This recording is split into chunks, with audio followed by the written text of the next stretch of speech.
Meu nome é Denis, eu sou professor de Educação Física Escolar e aluno do mestrado profissional em Educação Física em Rede Nacional PROEF. Eu vou apresentar agora o meu mapa conceitual sobre problemáticas da educação física escolar. A primeira problemática que eu destaco é a indisciplina discente, ou seja, a indisciplina dos alunos. Um dos apontamentos feitos pelos autores que estudam a área é a questão da imposição de regras.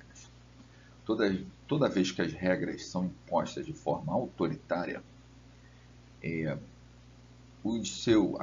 as pessoas, que sofrem essa imposição de regras tendem a burlá-las. Então, o ideal seria que todos participem da construção de regras. Então, imaginemos um jogo, onde as regras já vêm de cima para baixo. Facilmente os alunos podem querer burlar essas regras. À medida que eles constroem as regras desse jogo, eles vão tentar preservar, porque essa é uma teoria, porque elas foram construídas. Então há um sentimento de pertencer àquele jogo, àquela construção de regras. Outro apontamento muito importante é a questão da carente educação ético-moral. Vários autores falam sobre isso. O professor Yves Deletelle fala também bastante sobre a carência na educação ético-moral, onde ele diz que essa educação está sendo negligenciada. Ela é tão importante que hoje, assim como toda educação, ela deveria ser tratada por todos como de suma importância, seja a família, a sociedade, seja pelo governo. Então, hoje nós temos a proposta dos temas transversais e os temas contemporâneos transversais, que dão conta, que tem a finalidade de dar conta dessa educação ético-moral. A gente sabe que os temas transversais eles não foram tão implementados como se esperava, e também não sabemos se os temas contemporâneos que vêm da Base Nacional Comum Curricular 2019, não sabemos também se será implementado, mas o que a gente tem visto é que a violência e a indisciplina ela vem crescendo exponencialmente nas escolas. E esse é um trabalho voltado para a educação e valores ético-morais de suma importância. E nós temos também, em consequência desses temas contemporâneos, os jogos transversais, que vêm com essa proposta de estar abordando esses temas contemporâneos, de dar conta desse tipo de educação ético-moral. Não só isso, além disso, trabalham também com o desenvolvimento da consciência crítica e a formação cidadã. Vamos falar agora de uma outra problemática, que é o afastamento das aulas de educação física escolar. Um dos apontamentos feitos por autores que estudam essa problemática diz que a repetição de conteúdos, quando os alunos são expostos a conteúdos de forma repetitiva, os alunos tendem a se afastar. Um exemplo é o esporte tratado como um fim, o quarteto mágico. Então, o handebol, o voleibol, o basquetebol e o futebol, quando são tratados de forma muito repetitiva, maçante, o esporte como um fim, não como um meio, ele tende a afastar os alunos, ok? Então, esses alunos eles precisam ter acesso a toda a cultura corporal de movimento, não só a parte de esporte. Se nós temos danças, lutas, jogos, por que esses alunos não têm acesso a isso? Isso ajuda a diversificar, a fazer um trabalho mais interessante e aí evita o afastamento das aulas de educação física. Outro apontamento importante com relação ao afastamento das aulas de educação física é a questão do insucesso discente. Um insucesso por conta de experiências traumáticas nas aulas de educação física. Então, quando o aluno é exposto a fracassos, ele tende a se afastar das aulas. Outra coisa também que leva ao afastamento são as questões de gênero, Então, alunos, quando formam aquelas panelinhas, os meninos só querem jogar futebol e não dão oportunidade para meninas. ou as meninas formam grupinhos e não dão oportunidade para meninas participarem. Essa divisão, né, esse sexismo que acaba ocorrendo, tende também a afastar os alunos das aulas de educação física escolar. Então, o ideal seria que fosse desenvolvido um ensino inclusivo e acolhedor, né, que acolhesse essas diferenças, que tivesse uma proposta democrática, né, de participação de todos e de forma igualitária. Vamos destacar então outra problemática da educação física com relação aos aspectos legais. Com relação aos aspectos legais, nós poderíamos citar que a LDB 9394/96, que elevou a educação física de atividade física a componente curricular da educação básica, ela trouxe realmente alguns avanços para a nossa área. Porém, como um grande problema, ela manteve ainda aqueles itens de facultatividade que foram relacionados tempos atrás, né? E que vinham das leis diretrizes e bases antigas, que mantém essa visão biológica, né? Sustenta uma visão biológica que é uma visão equivocada em relação à educação física, por exemplo. Achar que o aluno que presta serviço militar, por ele ter atividade física no quartel, ele não precisa participar das aulas de educação física. Sendo que as aulas de educação física, com essa visão biológica, ela restringe a atuação, ela restringe o alcance da educação física escolar. E, na verdade, hoje, nós temos aí várias abordagens que mostram a educação física sendo tratada de forma didático-pedagógica muito diferente dessa concepção biológica, né? Uma concepção sociocultural, por exemplo, vai permitir que esse aluno ele possa refletir, né, sobre as práticas corporais, né, relacionando elas a grandes problemas, né?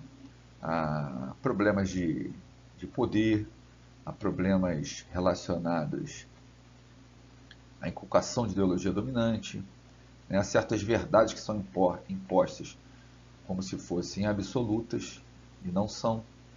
Então, abre um campo, né, de reflexão muito amplo, voltado para as práticas corporais.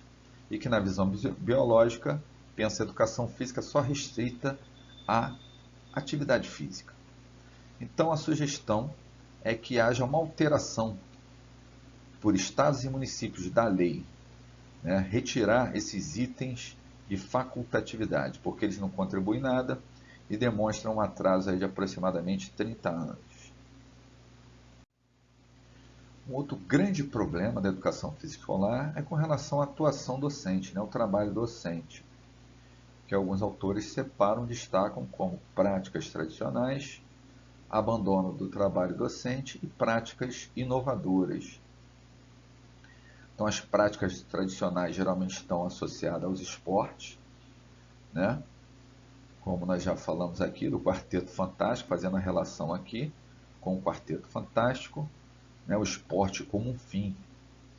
Então, esses professores, né, caracterizados como esportivistas. Então, isso caracteriza uma prática tradicional. E hoje nós estamos já num outro nível, né? Um outro nível de atuação. Os documentos curriculares, eles pedem que a gente diversifique, né, um acesso, que a gente obtenha, que a gente dê condições do aluno acessar essa cultura corporal de movimento. E tem um outro tipo de docente, né, que a sua atuação é caracterizada como um abandono. Então é o rola-bola. Ele deixa os alunos livremente, os alunos fazem a escolha do que eles vão trabalhar, do que eles vão, qual atividade eles vão realizar, qual esporte eles vão executar naquele dia, e o professor dá só as condições, distribui o material e fica ali olhando, e muitas das vezes nem olhando, nem acompanhando o que está acontecendo nessa aula, né? E tem também algumas práticas inovadoras, alguns professores que tentam romper, né, com essa prática, trazendo aí ligações com temas sociais relevantes, com abordagens progressistas, né, ligadas ao movimento renovador da educação física escolar. Então, o ideal é que os professores tenham essas práticas, mesmo sabendo que muitas das vezes, no âmbito escolar, junto à comunidade escolar, ele tem o mesmo nível de prestígio que outros professores. Inclusive, talvez tenha até menos prestígio, né? Vamos destacar mais uma problemática da educação física escolar, as questões de gênero, né? Onde tem uns conceitos importantes com relação a gênero, sexo e sexualidade. É bom que seja feita essa distinção, né? Onde o sexo está relacionado à questão biológica, sexo masculino ou feminino. As questões de gênero, ele já envolve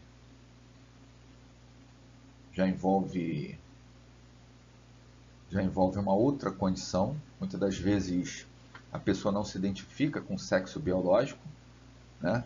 Então ele se considera de um outro gênero. E a questão da sexualidade está relacionada com as suas relações sexuais, né?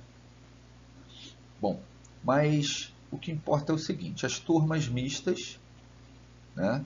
Hoje a gente sabe que a separação caracteriza uma situação de sexismo, e o ideal é que nas aulas de educação física as turmas sejam mistas, porque as diferenças, né, a convivência das diferenças, elas só contribui no processo educacional, mas que o professor tenha uma visão sempre voltada para a questão da equidade de gênero, né? Promover essa igualdade de gênero, né, num nível superior, né, de equidade que leva em consideração essas diferenças. Bom, outra problemática que nós podemos destacar é com relação ao ensino dos esportes. Mas voltando aqui rapidamente, nós temos aqui uma ligação, né? Vamos voltar aqui rapidinho. Temos aqui as questões de gênero, que influenciam e implicam aqui no afastamento das aulas. Nós temos aqui uma ligação aqui também do afastamento com relação à indisciplina. O afastamento das aulas, ela pode ser considerado um ato de indisciplina, né? E aqui, como as práticas inovadoras, nós fizemos a ligação aqui com os temas transversais, temas contemporâneos, né, e os jogos transversais. Muito bem. Então, voltando aqui para o ensino dos esportes, né, está aqui como uma prática, né, está ligado aqui aos esportivistas, práticas tradicionais, mas que alguns equívocos em termos de compreensão sobre os autores que falaram, né, que criticaram bastante essa fase histórica aí da educação física escolar, né, essa fase onde os esportes dominavam, principalmente aí na época da ditadura militar. Então, assim, por conta desses estudos, por conta desses apontamentos que foram feitos nesses estudos, houve um certo...